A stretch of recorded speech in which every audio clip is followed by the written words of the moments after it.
My main strength, I think, which is also his main strength, is that we're simply better at chess than the others, and so we can make good moves more quickly. So they need to spend time. But then, yeah.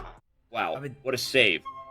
that was incredible. He understood that if his rook was behind the pawn, which you normally want, he couldn't get his king back. So he drops the rook to the first rank, brings it in front of the pawn, and his king was able to scamper back just in the nickel back of time. So that was a nice save there by Hikaru Nakamura. You know? And and now we have another game that's mainline stuff. And yeah, we're going to do the game chat where all of us are on this inside joke. And Robert and I are going to try to squeeze Nickelback references into the interview. And it'll be awesome. It's going to be fun. I don't know who we're going to be interviewing. We still got a long ways to go. I will say that, again, I know it's a 3-game lead, but Hikaru's had his chances, Robert, objectively, I think, to make the lead bigger. We know he missed those spots in a couple of endgames, right, where he didn't convert to the king upon ending. So, will it come back to haunt him? Right now, Magnus, again, threatening to make it a 2-game lead. He should be winning this. I don't see how you stop this pawn unless you give up your rook. And a7 right now. Who cares about this bishop? You are getting this queen. Yeah. Magnus, he wins a quick game there. It's only a 2-point spread. And who do you think that little stall favored? Because Magnus lost the game, but both players must be nervous. So do you feel like any side gets the upper hand thanks to that mini break? I think with players like this who are just objectively so good, it probably doesn't really matter. But you have to believe it always favors the person who lost the game to be able to take a breath. So maybe Magnus can kind of control his emotions for a moment. He is up a little bit in terms of space here. Oh, and the d6 pawn is the worst pawn on the board if you can get around your dark square bishop. So yeah, a little bit extra space for Magnus, but a lot of extra time for Hikaru. 5 seconds at the moment. And whoa, what just happened to the king side? What just happened there? I look away for a second, and it's like vacuumed off the board. Yeah, everything just exited.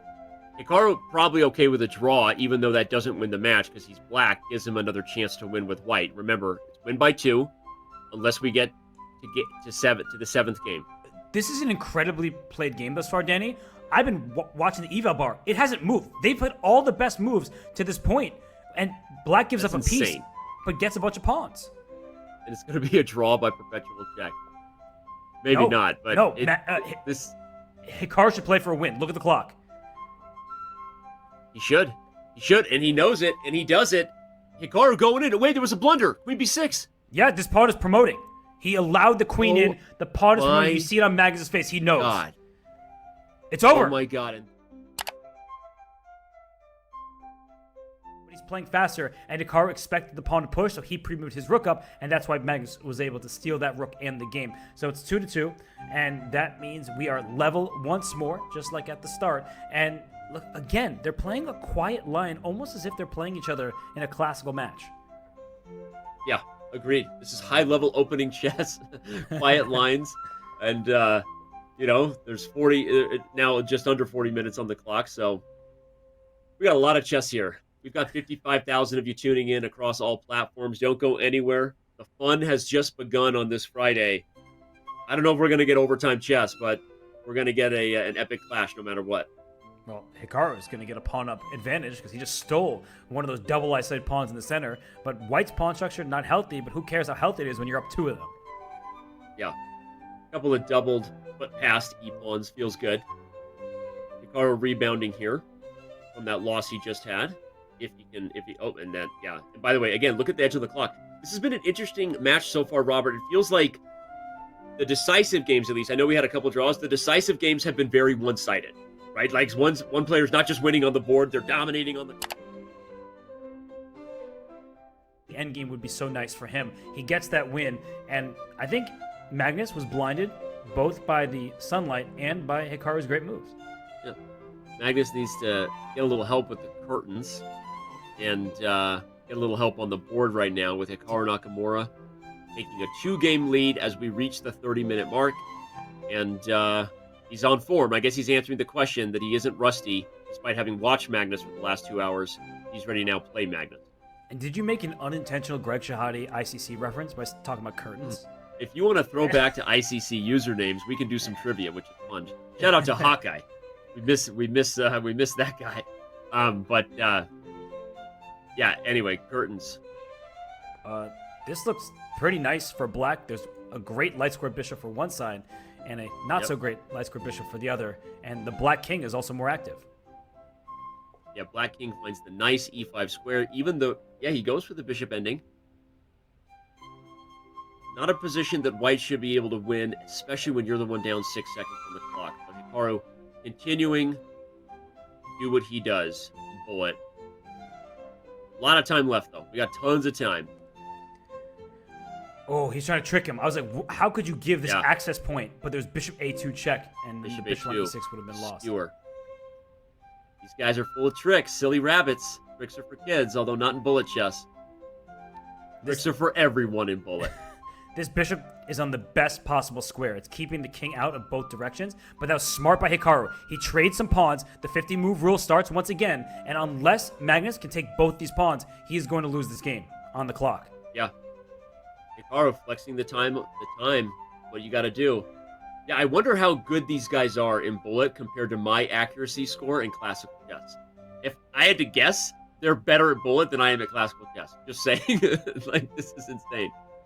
And look at Magnus. So what Hikaru's going to do is put his bishop on on g6 at some point, and he's going to take the bishop, and then Magnus just needs to keep and he did it. And the pre-move for the win. Just as long as you don't accidentally stalemate or repeat a position 3 times.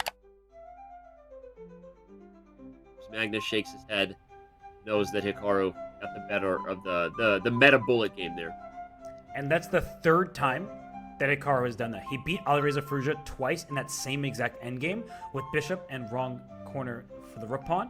And now Hikaru has built his lead up, and in addition to his 3-point lead, he's got a really nice position in this game with the uncompromised pawn structure on the king side for white and black's king side in shambles. Yeah, and now you see the difference in body language. Hikaru with the head bob, feeling that ABBA. Dancing Queen. Only 7. Okay, that's what he's listening to, by the way. Sure. Hikaru just on the prowl right now, dude. Look at this. Yeah, white's up a piece. Up a piece. Up a piece. About to go up 4 games in the match. Up 4 seconds on the clock. Magnus no longer bobbing his head to T-Swift. Someone needs to change the momentum for Mr. Carlsen. He was playing a lot faster than I was, and he was playing much better, seeing all kinds of tactics. At that point, I was thinking, okay, so he's just that much better than I am. I mean, I can try to improve a little bit. I don't suspect that I'll be practicing a lot. To be honest, like most of the time, I should find playing bullet pretty stressful, but I'm happy. It was a good match, and I think overall, I'm pretty proud actually of my performance here.